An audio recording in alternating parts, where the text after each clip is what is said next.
Shalom Bapak Ibu semuanya. Selamat sore menjelang malam dan menjelang malam. Terima kasih Romo Tarsi, saya diperbolehkan untuk berbagi di tempat ini. Ini kehadiran saya yang kedua. Sit Deus in itinere tuo. Semoga Tuhan menyertai dalam perjalanan kita. Hari ini adalah dalam ulang tahun kelompok persaudaraan gerombolan. Pak Paulus, apa ini? Komunitas patrisian yang isinya bapak-bapak semua. Gak ada yang itu. Kenapa? Patrisian laki-laki semua. Karena disitulah mereka merasakan kebebasan. Disitulah mereka bisa berdoa berjamaah, berdosa berjamaah.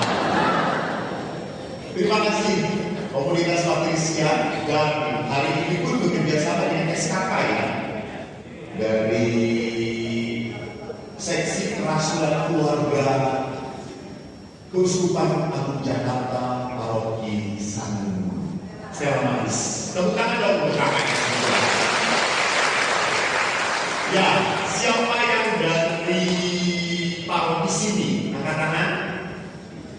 Wow, banyak banget. Terima kasih. Siapa yang dari luar paroki sini? Silakan angkat kaki. Karena Anda adalah penyelundup, saudara-saudara. Ya, firman Allah tadi, firman Tuhan penolong hidup. Dan karena patrisian ini sering sekali membaca kitab suci, padahal yang lebih penting melakukannya, coy. Bukan hanya membaca, anak TK juga hafal. Jadi bagaimana nanti saya akan melihat kenapa kok kita membaca firman Allah. Saya seringkali kalau di rumah retret, kan anak-anak pada bawa Alkitab. Saya bisa membedakan mana ini anak Katolik, ini anak Kristen. Kalau anak Katolik itu kita susah dibukain, masih rapat-rapat. Firman Allah terkunci pada Alkitab itu. Tetapi kalau anak Kristen itu mudah dibuka, bisa dilokin sampai kayak direndam sabun semuanya. Saudara-saudari yang terkasih, mengapa orang saudara Kristen begitu rajin sekali membaca kitab suci? Karena bagi orang Kristen sumber satu-satunya iman adalah kitab suci. Kitab suci, maka mereka harus baca kitab suci. Sedangkan sumber iman gereja Katolik apa saja tuh? Ekaristi, ibu salah.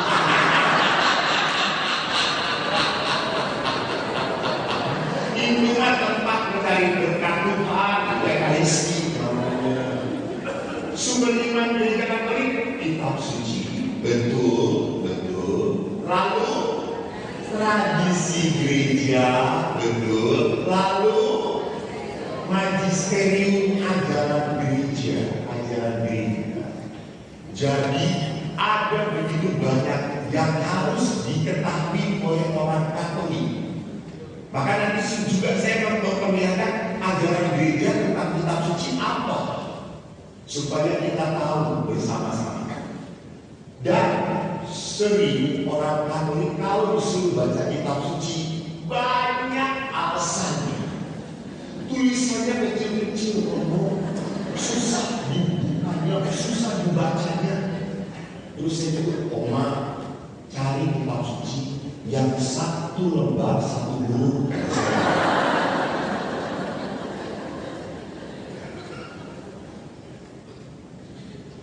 Atau yang kedua, orang Katolik kalau disuruh baca kitab suci orang muda, orang tua sama. Alasannya saya sudah baca tetapi tidak paham, tidak mengerti. Saudara-saudariku, kitab suci itu sabda siapa? Sabda siapa? Sabda Tuhan. Kalau nggak ngerti, wajar kita belum. Tuhan Maha tahu. Jadi kitab suci itu kalau tidak mengerti, memang nggak apa-apa, nggak masalah. Tetapi yang penting baca, supaya tahu kehendak Tuhan. Ada orang kata juga kan, Romo, saya itu yang supaya tahu kehendak Tuhan itu langsung diem, tenang. Terus saya tanya, tahu enggak makin bingung? Ya iya. Kamu bisa tahu kehendak Tuhan hanya lewat apa? Baca kitab suci. Kitab suci itu mungkin waktu kita baca kita nggak ngerti apa-apa. Tapi suatu saat kok saya dikuatkan ya oleh kitab suci? Kok saya dikuatkan ya? Beberapa bulan yang lalu saya memberi retret ibu-ibu 450 ibu. Saya sampai kenapa? Saya itu nyuruh tenang, gak ada yang tenang. Kalau saya berkata dalam nama Yesus, engkau dulu bisa menghentikan badai. Ini saya menghadapi lebih dahsyat daripada badai. Tolong Tuhan, tolong supaya ibu itu tenang. Lalu saya menjadi seorang dengan roh semacam ini tidak bisa diusir. Hanya dengan doa. Kamu harus berpuasa. Jadi Bapak Ibu, mari saya sekarang mau melihat ada apa dengan kitab suci. Tolong ditayangkan di depan ini. Dari mana wajah yang tidak jelas dengan bisa dari ini jelas. Kita berbicara tentang pendengar dan pelaku firman. Next, penginjil Lukas bagus sekali mengatakannya. Ketika Yesus masih berbicara, berserulah seorang perempuan dari antara orang banyak. Ya, perempuan bukan laki-laki. Memang perempuan banyak komen. Gak bisa diem. Jadi Bapak Ibu harus sadar ya, mengapa gereja Katolik tidak mengizinkan perempuan jadi pastor. Kenapa? Anda tahu, kami para pastor kalau di ruang pengakuan dosa, kami tidak boleh tanya macam-macam.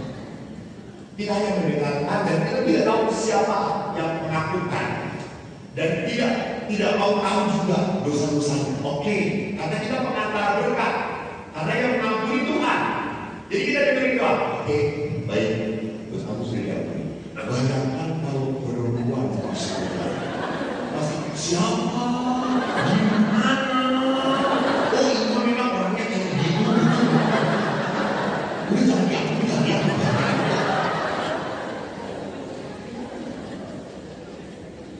Jadi perempuan yang nanya pada Yesus, saya juga selalu berpikir, kenapa sih Yesus menampakkan diri waktu baptis kepada perempuan? Betul. Karena kalau perempuan yang lihat langsung mau Yesus mati. Lu tak tahu beneran. Coba kalau para rasul duluan yang lihat, mana Yesus tahu? Lu lihat aja sendiri.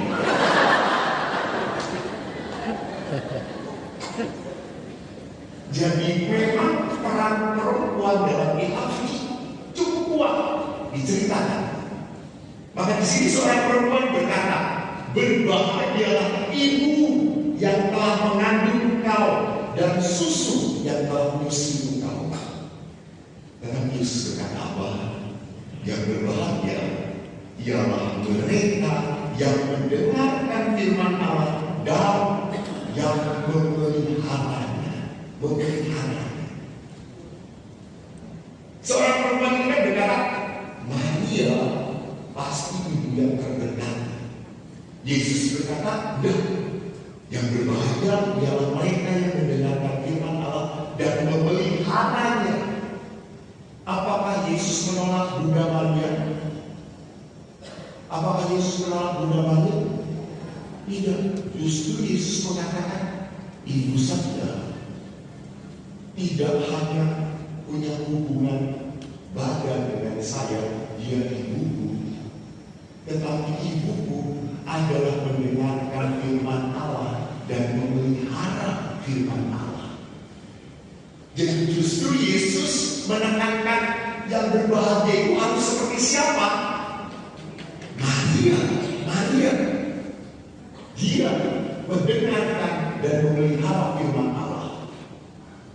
Oleh karena itu, kalau kita berbicara tentang firman Allah, wahyu Allah, ada apa sih dengan firman Allah, wahyu Allah ini? Next, firman Allah adalah tempat mengingkapkan pribadi Allah. Siapa Allah? Jati diri Tuhan. Maka dalam perjanjian lama disebut sebagai Allah, itu disebut sebagai Yahweh, Eloi. Lalu macam-macam Allah mengatakan, aku pencipta segala-galanya, aku memelihara, aku melindungi kamu. Yesus kan kalau dalam perjanjian lama itu Allah yang maha besar. Kadang-kadang Allah juga marah, kadang-kadang Allah mengampuni. Tetapi dalam diri Yesus mengatakan, Allah itu Bapamu. Maka doa yang diajarkan oleh Yesus adalah Our Father, Pater Noster, Bapa kami. Digambarkan Allah itu sebagai Bapa yang maha rahim. Seorang Bapa yang anak bungsunya ngaco, kabur, tapi bapaknya itu siap memeluk dia. Ini gambaran tentang Tuhan. Jadi kalau mau tentang Tuhan seperti apa, di kitab suci dikatakan. Dan yang kedua, dikatakan dalam kitab suci, kita bisa melihat perintah-perintah Allah. 10 perintah Allah didapatkan oleh Nabi Abraham, Musa, betul bagus. Musa, 10 perintah Allah. Jangan membunuh, hormatilah Tuhan Allahmu, Tuhan Allahmu, hormatilah orang tuamu, kuduskanlah Tuhan. Itu perintah-perintah Tuhan. Sampai akhirnya Yesus pun memberi perintah apa? Kasihilah musuh. Hanya Yesus yang mengajarkan itu. Kasihilah musuh, doakanlah musuh, berilah kepada orang yang tidak bisa membalas. Itu perintah Allah. Apa yang dipersatukan Allah tidak boleh diceraikan manusia. Itu perintah Allah. Jadi orang Katolik selalu bertanya, kenapa kamu nggak boleh cerai? Kan udah bosen. Gila dia makin buat lagi cerai. Udah ditulis lagi romo. Beberapa ibu-ibu sering kesel dengan suaminya. Dan suaminya sering jengkel dengan istrinya yang ngomong terus. Di masjid aja azan cuma 5 kali. Istri saya 24 jam ngomong. Maka para suami gak aneh kalau tiba-tiba menjadi tuli kalau mendengar istri yang ngomong. Jadi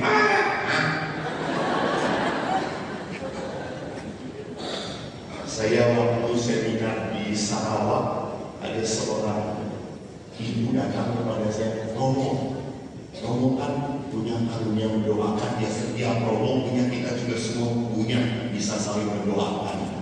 Tolong doakan suami saya Romo. Kenapa? Dia tuli Romo. Tolong doakan. Ayo Romo. Kan saya dipaksa toh. Kita harus tahu ya, yang tidak boleh dilanggar adalah dua perintah, perintah Allah dan perintah emak-emak. Emak-emak ini kuasanya di bawah Tuhan Allah. Saya kalau udah emak-emak minta potret, dia bisa bilang, ayo Romo, ayo Romo, ayo Romo. Senyum, senyum. Dan tadi senyum, karena emak-emak itu dulu, tolong aku suami saya yakin suami Pak, saya disuruh istri Bapak mendoakan Bapak. Apa? Oh, udah tuli kata saya. Lalu saya kasih, saya disuruh istri Bapak untuk mendoakan Bapak karena Bapak mulai tuli. Jangan ngomong ini anugerah.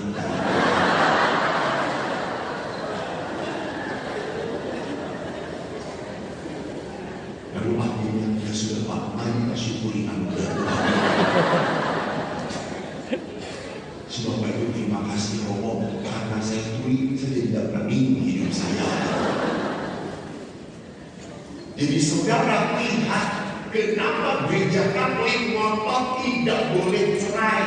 Karena Yesus ngomong, kamu disatukan oleh Tuhan. Maka orang Katolik itu perkawinannya diatur oleh dua hukum.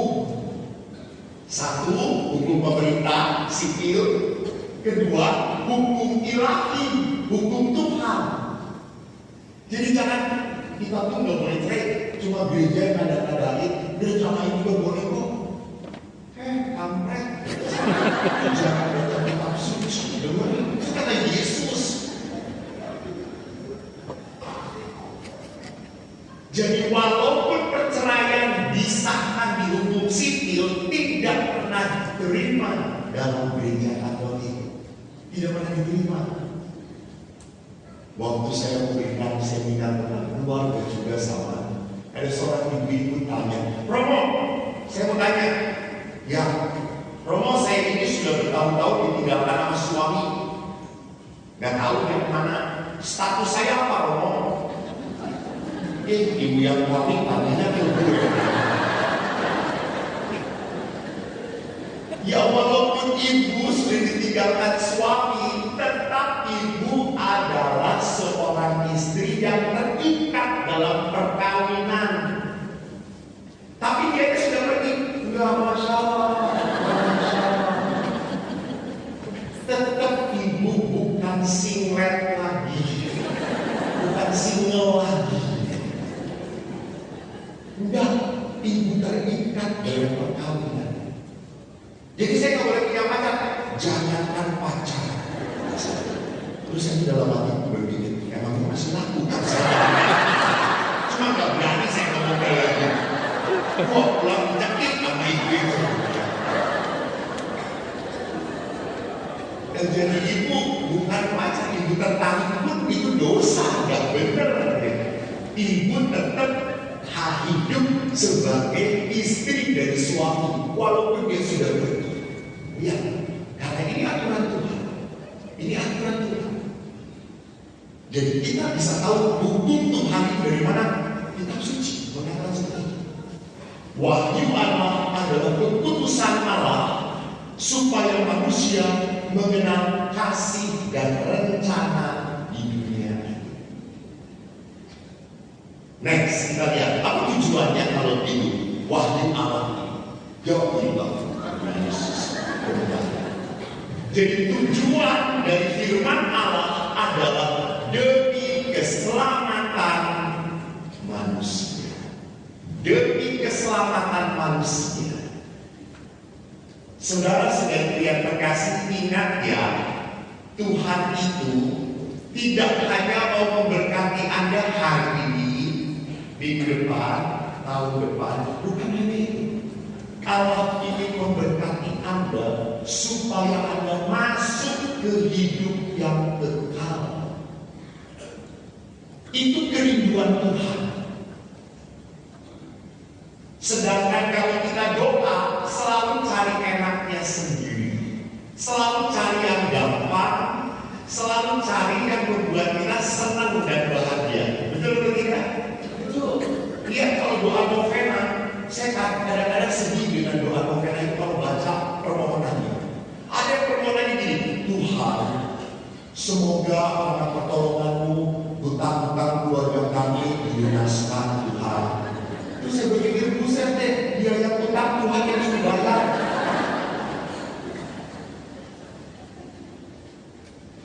Lalu yang lain lagi, Tuhan, semoga keluarga kami sedang menjual tanah. Dulu kami belinya sekian, semoga laku goyang. Nanti kita balik ke 50.000, kita balik ke 50.000. Saudara-saudari lihat, Tuhan mau membawa kita pada kekekalan. Maka dalam Injil Lukas dikatakan, aku rindu mengumpulkan anak-anakmu sama seperti induk ayam mengumpulkan anak-anak di bawah sayapnya. Jadi kerinduan Tuhan adalah apa? Menyelamatkan manusia sampai kembali ke rumah Allah. Apalagi peristiwa Yesus mati, bangkit. Semua itu dilakukan oleh Tuhan supaya kita selamat. Bukan supaya kita senang di dunia ini. Bukan. Tuhan mau membawa kita pada keselamatan. Itulah tujuan firman Allah. Supaya kita tidak sesat jalannya. Supaya lurus. Nah, oleh karena itu, dengan petunjuk Allah, kita punya arah yang tepat dalam kehidupan. Kita tahu apa sih yang kita cari, apa sih yang kita harus lakukan supaya mencapai kepada arah yang tepat. Apalagi Yesus ini kan keren toh. Barang siapa mau mengikuti aku, engkau harus nomor satu bukan mengikut salib, engkau harus menyangkal diri, memikul salib, mengikut aku. Ya, 3 hal yang gak enak semuanya. Menyangkal diri, memikul salib, mengikuti aku. Yesus gak ngomong barang siapa mengikuti aku, pokokmu akan laku keras. Istrimu gak perlu ke Korea cantik terus. Suamimu akan lurus hidupnya, gak pernah tergoda oleh siapapun. Gak. Mau mengikuti aku, lo harus menyangkal diri. Menyangkal diri itu apa? Kalau saya males nyapa suami, justru saya salah. Males banget ke pastor. Yang begini dia itu. Justru kalau suami Anda nyebelin, peluklah suami Anda. Itu menyangkal. Bapak kalau Anda pusing dengan istri Bapak yang cerewet, justru pada saat istri ngomong terus.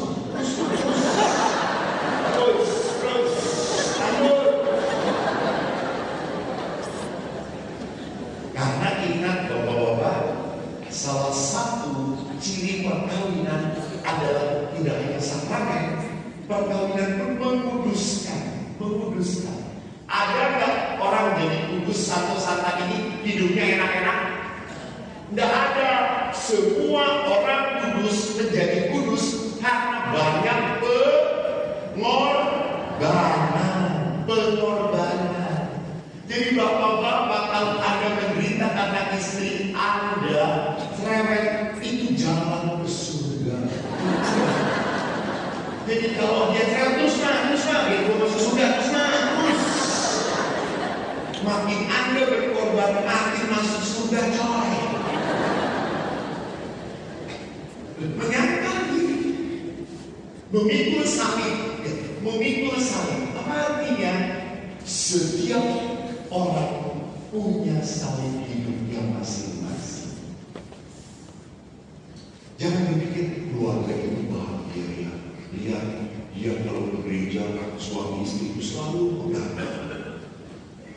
Dia tidak tahu kenapa dia harus pegangan, karena takut jatuh. Lihat suami istri itu, Pak, kalau salam damai cipika-cipik. Kalau salam damai, kamu salam dulu sama tante-tante yang dekat, baru salam damai. Das mereka. Jadi memikul saling berada apa? Bapak Ibu, tidak ada keluarga yang tanpa saling.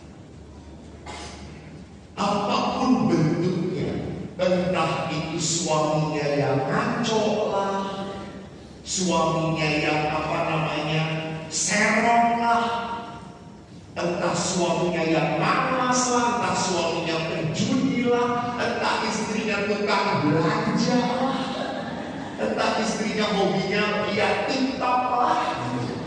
Tadi saya dijemput oleh ibu-ibu saudara-saudara, semuanya udah TikTok saudara. Jangan-jangan Pas Nusa juga kalau bosan bukan TikTok. Jadi perhatikan di sini, saya pasti punya saling, entah itu anak. Mungkin jadi beban. Romo saya itu punya anak, sudah dewasa, sudah kawin. Ayam di sebelah aja kawin terus. Dia nggak kawin, ayam aja laku, masa anak saya nggak laku. Jadi saudara-saudariku, ingat, setiap